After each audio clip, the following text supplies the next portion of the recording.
Welcome, everyone. I think this is one of the most exciting presentations that I've ever done at our national conference. I'm about to introduce to you one of the few people on Earth. Think about it. Think about how many people on this planet really don't need an introduction. And one of them is my personal hero, Jane Goodall. Jane, welcome to the Best Friends Animal Society National Conference. You have had a busy year. It's been a global pandemic. Tell us about what you've been up to during this year and how you've had to pivot to relate to your cause and getting your voice out there. Well, first of all, I was frustrated and angry because I was used to traveling 300 days a year. I was actually in the car on the way to the airport when I got a frantic call, come back. The venue in Brussels, the UN headquarters, has been closed down because of the pandemic. So that was it. That was the end of my traveling. And we decided to create Virtual Jane. And Virtual Jane has been busier than ever before in my entire life. I mean, absolutely exhausting with 2, 3, 4 interviews, videos, lectures, conferences, video messages every single day. No Christmas, no birthday, no weekends, just non-stop. The silver lining, it's reached millions more people in many more countries. So that's the silver lining to all these exhausting days. I mean, you've been at this a very long time, and I don't know, around 60 years, and I feel like, in a way, I have the distinct honor and pleasure to be talking to Mother Earth. Talk to us about that huge, enormous responsibility that you've taken on your shoulders and what that means to our world, our society, and the human race. Well, it started because I always wanted to go and study animals in Africa and live with them in the wild. And eventually got invited by a school friend, managed to save up, got out, met Dr. Louis Leakey, and he's the one who suggested I might like to try and study chimpanzees. I hadn't even been to college.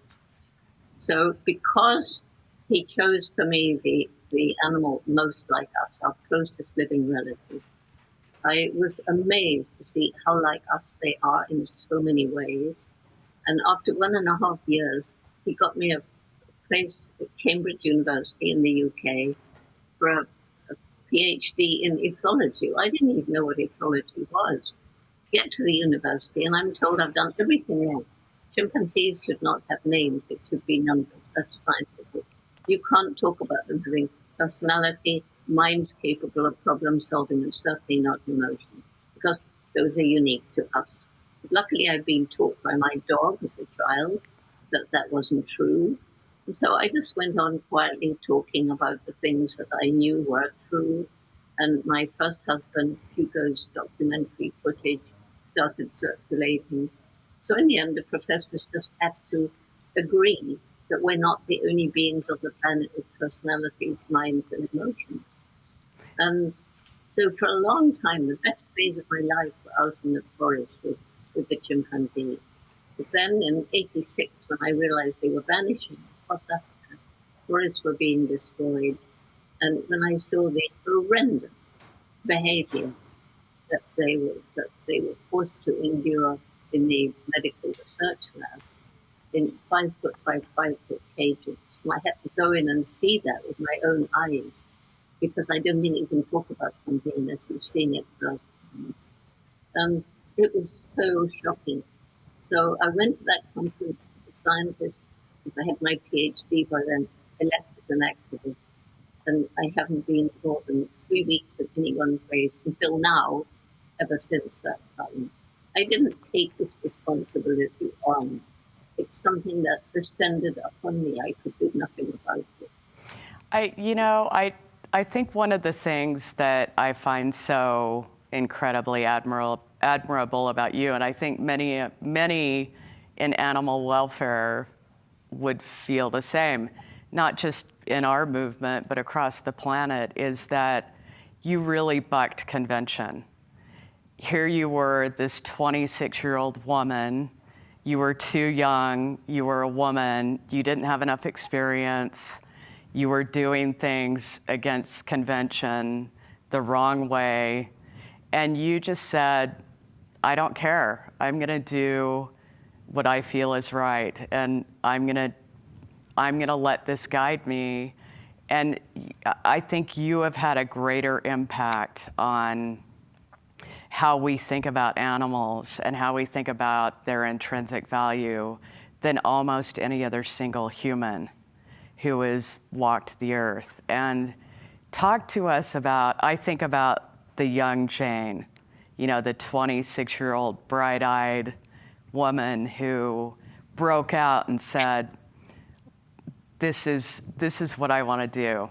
And I don't think, like many people who change the world, I don't think you were thinking, I'm going to Gombe and I'm going to change the world. But what inspired you? What was that pivot point for you where you said, I'm going to do this. I don't care what anybody thinks. I know it doesn't make sense. I would love to know more about that story. Can you share that with us? Well, the thing is, it all began when I was 10 years old, and I'd read Tarzan of the Apes. We had very little money. That's when my dream began, going to Africa, and everybody laughed at me. As you say, I was just a girl. Girls didn't do that sort of thing. We didn't have any money, and Africa was far away. But I had an amazing mother. She didn't laugh at me. She just said, if you really want to do this, then you're going to have to work extremely hard, take advantage of every opportunity. And if you don't give up, maybe you find a way. So that's how it began. We didn't have money for university. So I got this boring old secretarial job. But as I've said, saved up money and got to Africa. And I wasn't really bucking any convention because nobody at that time was going out in the field to work. George Schaller had done 1 year with the gorillas, and there were 2 Americans studying Chacma baboons in South Africa, and that was it. There was nobody else out in the field. There was no protocol to follow.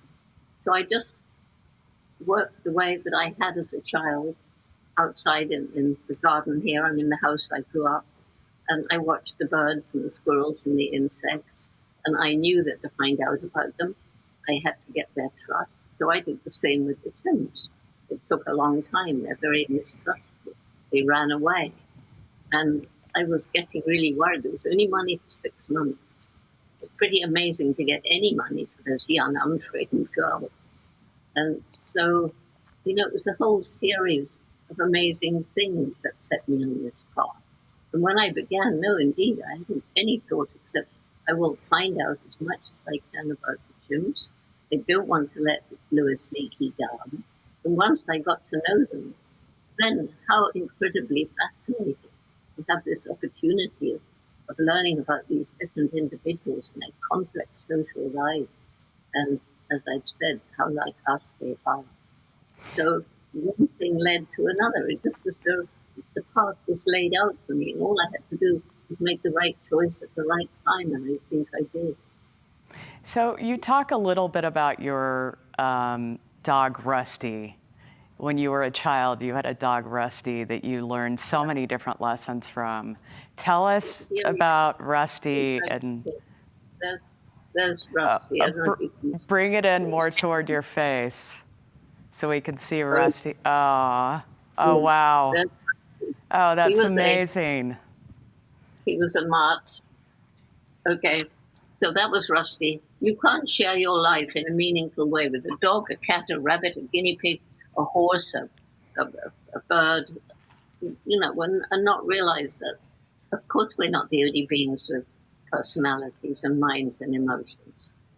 We're part of the animal kingdom. So there's one really interesting theme that you've touched on a lot that I think I've thought about as I lead Best Friends Animal Society, and You've been very supportive of us over the years. Our goal to reach no-kill 2025. But I think about what that means in the place of our world as a species. And I think about it's a compassion lab because you have dogs and cats who are part of our families. And if the wealthiest country in the world is still taking the lives of these animals in shelters, then we can't really, it to me is a gateway once we achieve this to other species. It really is thinking beyond dogs and cats we consider a part of our family. If we as a society are still willing to kill them, that's a big problem. And to me, getting beyond that, moving beyond that to other species, it's key that we reach 2025. I'm curious what your feeling is about, you often talk about these beings having souls. And how do we connect the dots between domestic animals and species all over the world, and how they're all interrelated and how we should care just as much about them? I think the main thing is that every one of these animals, like in the slaughterhouses, the concentration camps for animals where we keep our farmed animals today in right around the world, each one of those animals is a sentient being. Each one can feel fear, terror, despair, and of course pain. And then there's all the animals that we traffic around the world. We capture them, we send them to be sold as meat or medicine or exotic pets in wildlife markets. And of course that's how we brought the pandemic on ourselves that way. But each one of these wild animals is exactly as sentient and sapient as a dog or a cat. In fact, very often more so. Pigs are more intelligent than many dogs. So we have to, that's why I began a program for young people, Roots and Foods, and trying to introduce very young children to the garden to understand animals. So, Jane, let's talk about Roots and Shoots and what that means to the world. And, in a time where we've experienced so much trauma over this past year, one of the things that you talk about is hope. And one of the things that you connect to is your grassroots activism, which is Roots and Shoots. It's a youth program. Tell us what you're seeing out of that program and why you started it in the first place. Well, I started it because as I was traveling around the world, I was meeting so many young people, mostly high school, university, who seemed to have lost hope. And they were depressed or angry or mostly just apathetic, not seeming to care. When I talked to them, they all said more or less the same. We feel this way because you've compromised our future and there's nothing we can do about it. Well, we've not only compromised their future, we've been stealing it and we're still stealing it today. But I don't think it's too late to do something about it. So that's why Roots and Shoots began, with the main message that every single one of us can make some impact on the planet every single day, and we can choose what sort of impact we make. And every group of Roots and Shoots choose for themselves projects that will help people and animals and environment, 3 projects or all in one, because it's all interconnected. And so what began with 12 high school students in Tanzania is now in 68, 69, or even 70 countries. It's growing almost daily. And we've got hundreds and thousands of groups, and all those who've been through the program and are now in decision-making positions. And they take with them what they learn: respect for each other, respect for living things, respect for the environment. I want to go back to something that you said, which is so profound to me. And I got this from watching that documentary called The Hope. And if you haven't seen it, you should watch it because you will be totally blown away and inspired. But there's a concept that you raise that's so simple but profound, which is there are, 7 billion people on this planet. And every one of us have choices every single day. Every single day we can make a choice to buy something that has a lower impact on the environment. We have a choice to maybe not eat as much meat. We have a choice to support a cause. And I think if you think about 7 billion people collectively just changing a small thing in their world, that's power. That, to me, is one of the greatest gifts that you can share with us in terms of thinking about how we can actually save this planet. So tell us a little bit more about that. And it's such a simple concept, but where did you come up with that? I don't know where I came up with it. It just seemed very obvious. But, before we can get as many as 7 billion of us making those ethical choices, we have to alleviate poverty. Because when you are really poor, you haven't got that luxury of making a choice in a shop. If you're in a city, you're going to buy the cheapest junk food. You can't afford to ask if it was harmful to the environment, cruel to animals, cheap because of sweatshops or unequal wages. So I think it's 7.3 billion of us now. We're already using up natural resources in some places faster than nature can replenish them. It's predicted 10 billion of us, more or less, by 2050. So what's going to happen if we carry on with business as usual? If we continue with this crazy idea that you have unlimited economic development on a planet with finite natural resources and growing human population and populations of livestock. So we have to make change. And so when I think about this, and I think about, again, here you are, you hear so many scientists and authors talking about gloom and doom. This is it, it's over, we're headed for, but you are waving that flag of hope. And once again, you're sort of leading with that positive message. And I think about there are so many people out there today who have lost hope. They are, whether they're in the environmental movement or animal welfare or animal rights or working across the world to do something different and better, they've lost hope. And they are ready to leave their cause and do something different because they don't feel like whatever they're doing is making a difference. I think about somebody like you who travels 300 days a year. You're tired. You're, obviously thinking about what an uphill climb this is, but yet you're out there preaching hope. What words of encouragement and inspiration can you give so many that work in our fields who are discouraged, that light, that hope to keep moving forward to make a difference? Well, I've got 4 basic reasons for hope. And traveling around the world as I used to, I was meeting incredible people. So the first reason for hope is the Roots and Shoots program, because young people, it's not that they can change the world, they are changing the world.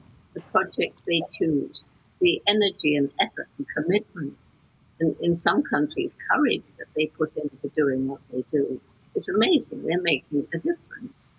And, as the example that you gave, if every one of them, for example, picks up one piece of litter in a day and multiply that by however many millions and millions of Roots and Shoots members we have, plus other people doing the same, and this follows through in whether it's planting trees or cleaning rivers or working to save an endangered species, guarding turtle nests on the sand, all those things. So roots and shoots, young people, hope. And secondly, this amazing intellect, which makes us more different from chimpanzees and other animals than anything else, and we've used it badly, but we're coming up with innovative technological solutions, wind, solar, tide, to help us live in greater harmony with nature, to get off the grid, have sustainable energy. And also, we're thinking about our own environmental footprint every day. And then, or at least more and more people are. And then there's the resilience of nature. So places that we utterly destroy, give them time and maybe some help, and nature will return. I've seen it again and again and again. And the incredible people who decide that this cannot stay the way it is, and they're going to fight.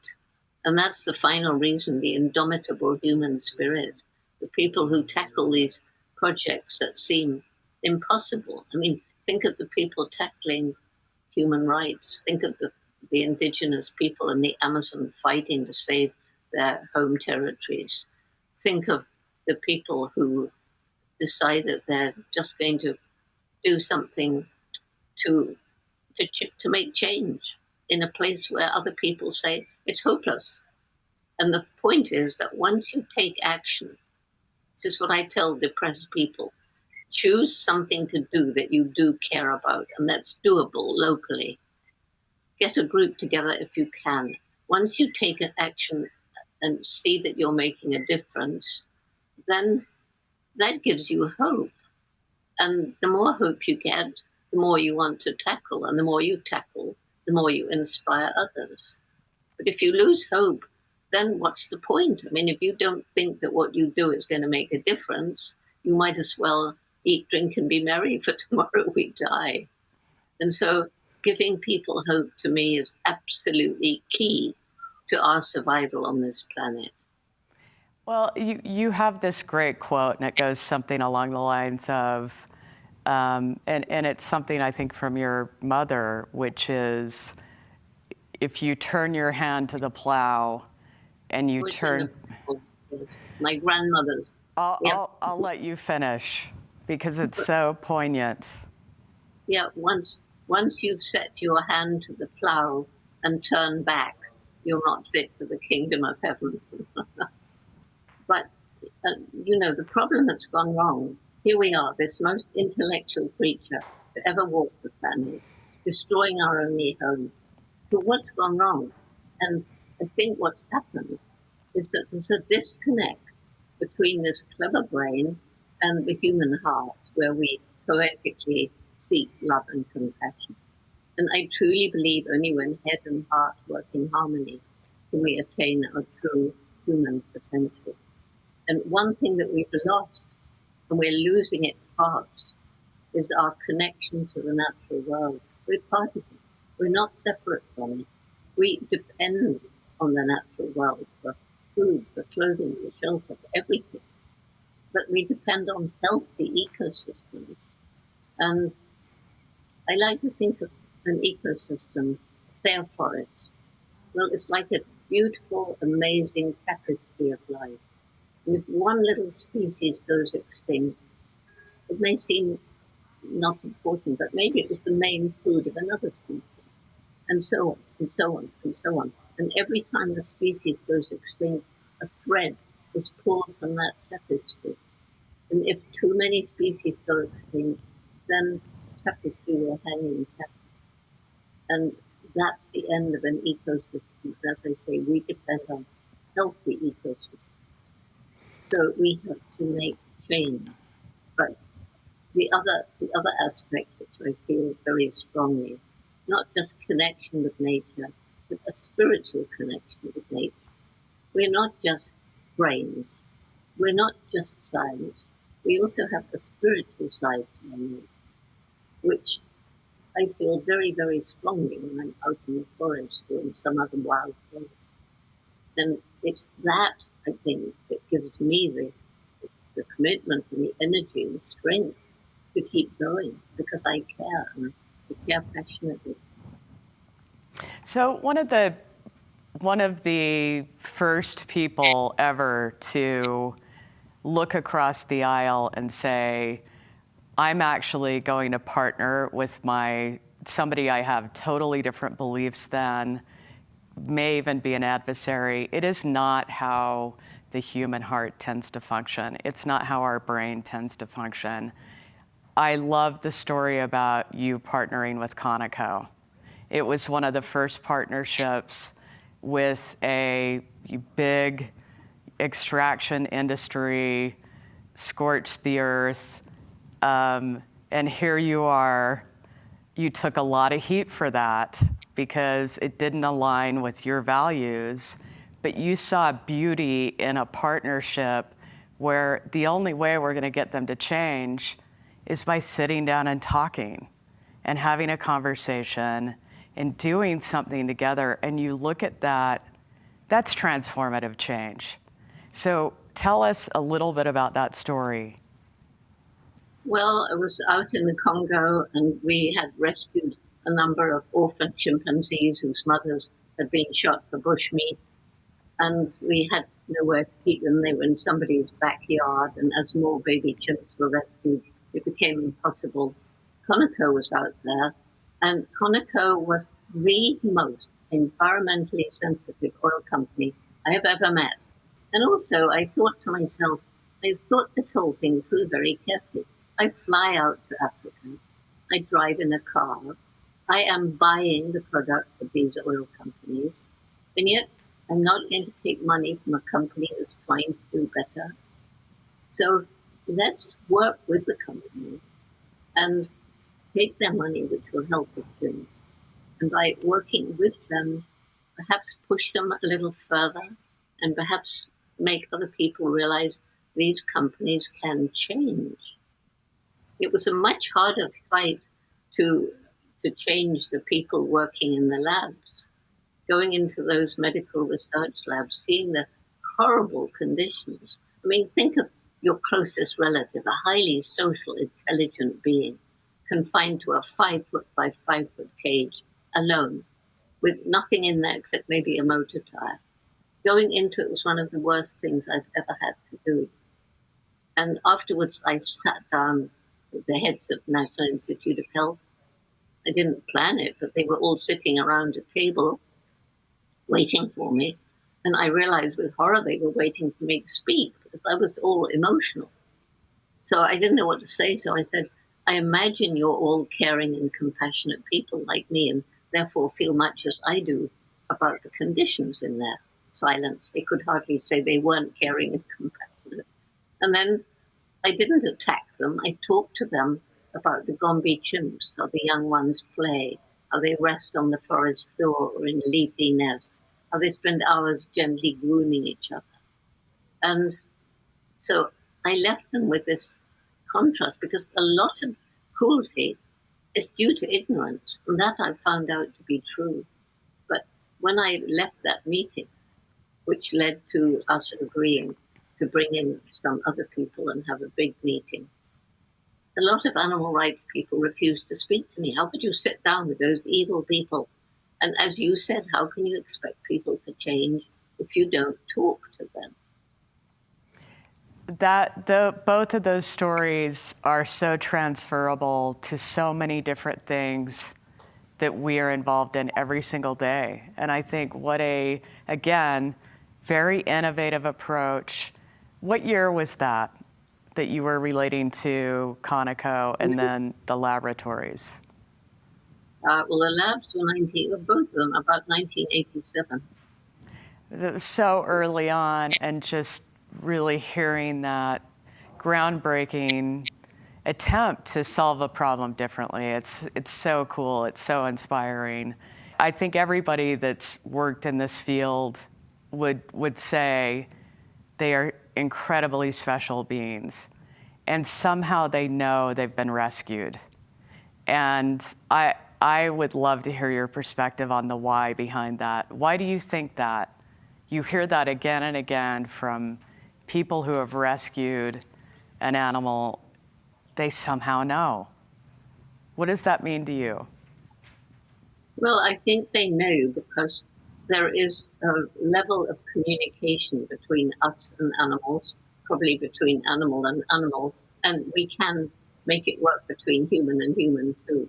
But it's beyond words, it's more basic and deep, and an animal will sense immediately if a person is gentle and caring. And there's so many of these rescued animals have been through hell and back.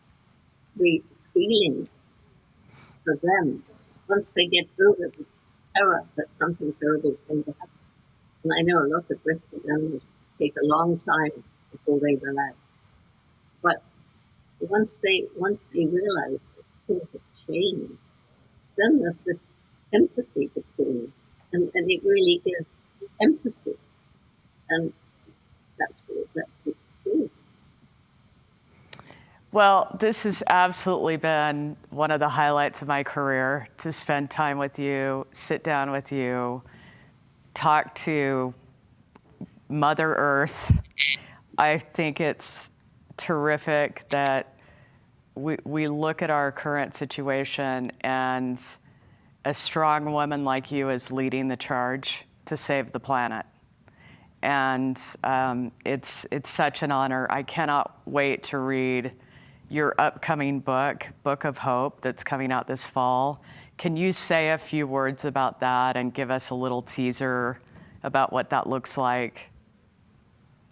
Well, it's basically what I already have said, my reasons for hope. And it's embellishing them and giving a lot of stories. But, it's very interesting you describe me as Mother Earth. As a great honor, some Native American tribe will give you a name, an Indian name. And the Cherokee Indians in Tulsa gave me a name, and it was Sister Mother Earth. I love that. Well, I don't think anybody would disagree with that. And as one gentleman said about you, I think we should all be more like Jane. So thank you from the bottom of my heart for spending time with our audience. I know people are going to be thrilled to hear from you directly. It is a special treat for us and kind of an iconic moment. So thank you so much. I'm very grateful. You are such a hero to me and so many others.